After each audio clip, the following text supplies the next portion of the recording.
So இன்னைக்கு சட்டசபையில் மாண்புமிகு எதிர்கட்சி தலைவர் ஒரு ஒன் லைன்ல குற்றச்சாட்டை வச்சுட்டு கிளம்பி அவங்க சொன்னதெல்லாம் பொய்ன்னு தெரிஞ்சிருமோன்னு எல்லாரும் எந்திரிச்சு கிளம்பி போயிட்டாங்க.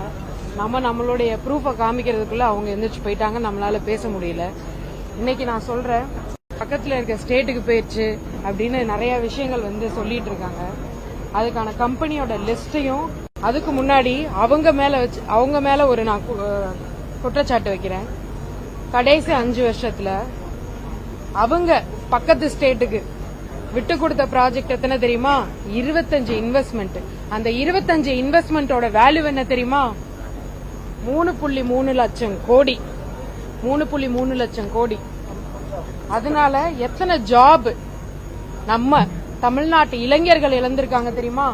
2,03,000 ஜாப்ஸ் இழந்திருக்காங்க. 3,25 ப்ராஜெக்ட்ஸ் இழந்திருக்காங்க.